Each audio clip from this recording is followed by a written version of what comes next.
الرحمن الرحیم مالک یوم الدین واشهد ان لا الہ الا اللہ وحدہ لا شریک لہ واشهد ان محمدا عبدہ ورسولہ بلغ الرسالہ وادى الامانہ ونصح الامہ وترکها علی المحجۃ البیضاء لیلها کنہارها لا یزیغ عنها الا ہالک صلوات اللہ وسلامہ علیہ وعلی آلہ وعلی اصحابہ ومن اهتدى بهدیہ واستنى بسنتہ الی یوم الدین اما بعد. قال الله تبارك وتعالى في كتابه المجيد واتبع سبيل من أناب إلي. وقال أيضا ولله الأسماء الحسنى فادعوه بها وذروا الذين يلحدون في أسمائه سيجزون ما كانوا يعملون. وقال أيضا يا أيها الذين آمنوا أطيعوا الله وأطيعوا الرسول وأولي الأمر منكم فإن تنازعتم في شيء فردوه إلى الله والرسول إن كنتم تؤمنون بالله واليوم الآخر ذلك خير وأحسن تأويلا. معزز ناظرین و سامعین، منہج سلف کے اصول پر مسلسل 4 ہفتوں سے ہماری گفتگو چل رہی ہے. آج یہ 5واں ہفتہ ہے. اس سے پہلے منہج سلف کے اصول پر میں نے آپ لوگوں کے سامنے 5 اہم اصول بیان کیے تھے. یاد دہانی کے طور پر میں سرسری طور پر ان کو دوبارہ پھر آپ لوگوں کے سامنے پیش کر دیتا ہوں. یعنی جو گزشتہ درس میں 5 اصول بتائے گئے تھے، اس سے پہلے کے درس میں 5 اصول بتائے گئے تھے، ٹوٹل 10 اصول ہوئے. گزشتہ درس کے اصول میں آپ لوگوں کے سامنے دوبارہ بتا رہا ہوں.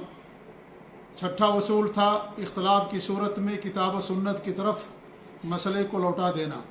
7واں اصول تھا کتاب و سنت کو عقل پر مقدم کرنا. 8واں اصول تھا نصوص کے درمیان جمع و تطبیق کرنا، متشابہات پر ایمان لانا. 9واں اصول تھا کہ قرآن کو سنت کے بغیر سمجھنا ناممکن ہے اور دین حدیث کے بغیر ناقص ہے. 10واں اصول تھا کہ عبادت کی قبولیت کے لیے 2 اہم بنیادی شرطیں ہیں. پہلی شرط ہے اخلاص اور دوسری شرط ہے متابعت رسول.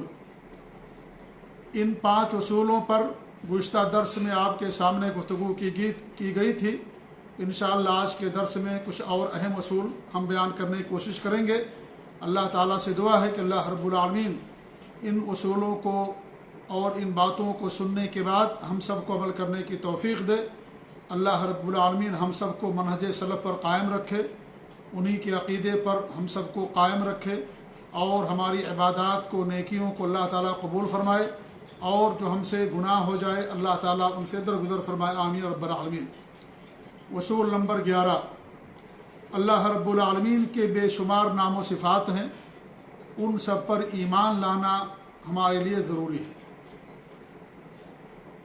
اللہ کے اسماء و صفات کا نہ انکار کیا جائے گا، نہ ان کی غلط تعویل کی جائے گی، نہ مخلوق سے اس کی کوئی مثال اور تشبیہ دی جائے گی.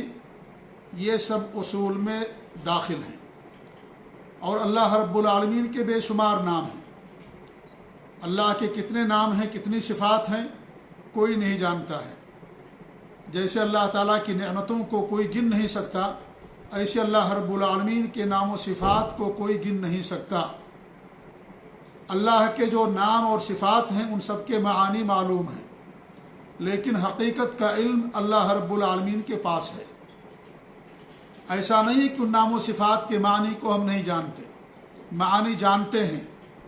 جیسے ایک صفت میں آپ کے سامنے بیان کروں، الاستواء، کہ اللہ رب العالمین عرش پر مستوی ہے. مستوی کا معنی ہے کہ اللہ تعالیٰ عرش پر بلند ہے، جلوہ افروز ہے. اللہ رب العالمین اس پر مستوی ہے، یہ ہے معنی مستوی ہونے کا. تو اس کا معنی ہم جانتے ہیں. ایسے اللہ تعالیٰ کے بے شمار نام ہیں. اللہ رب العالمین کے بے شمار نام ہیں، الرحمن، الرحیم، الملک القدوس، السلام، المؤمن. بے شمار نام اللہ رب العالمین کے. ان سارے ناموں کے معنی ہم جانتے ہیں کہ الرحمن کے معنی رحمت والا، الرحیم معنی مہربان رحمت والا. یہ سب اللہ تعالیٰ کے نام جو ہیں ان کے معنی ہم جانتے ہیں. ایک جماعت ہے جسے مفوضہ کہا جاتا ہے، وہ اللہ تعالیٰ کے ناموں کو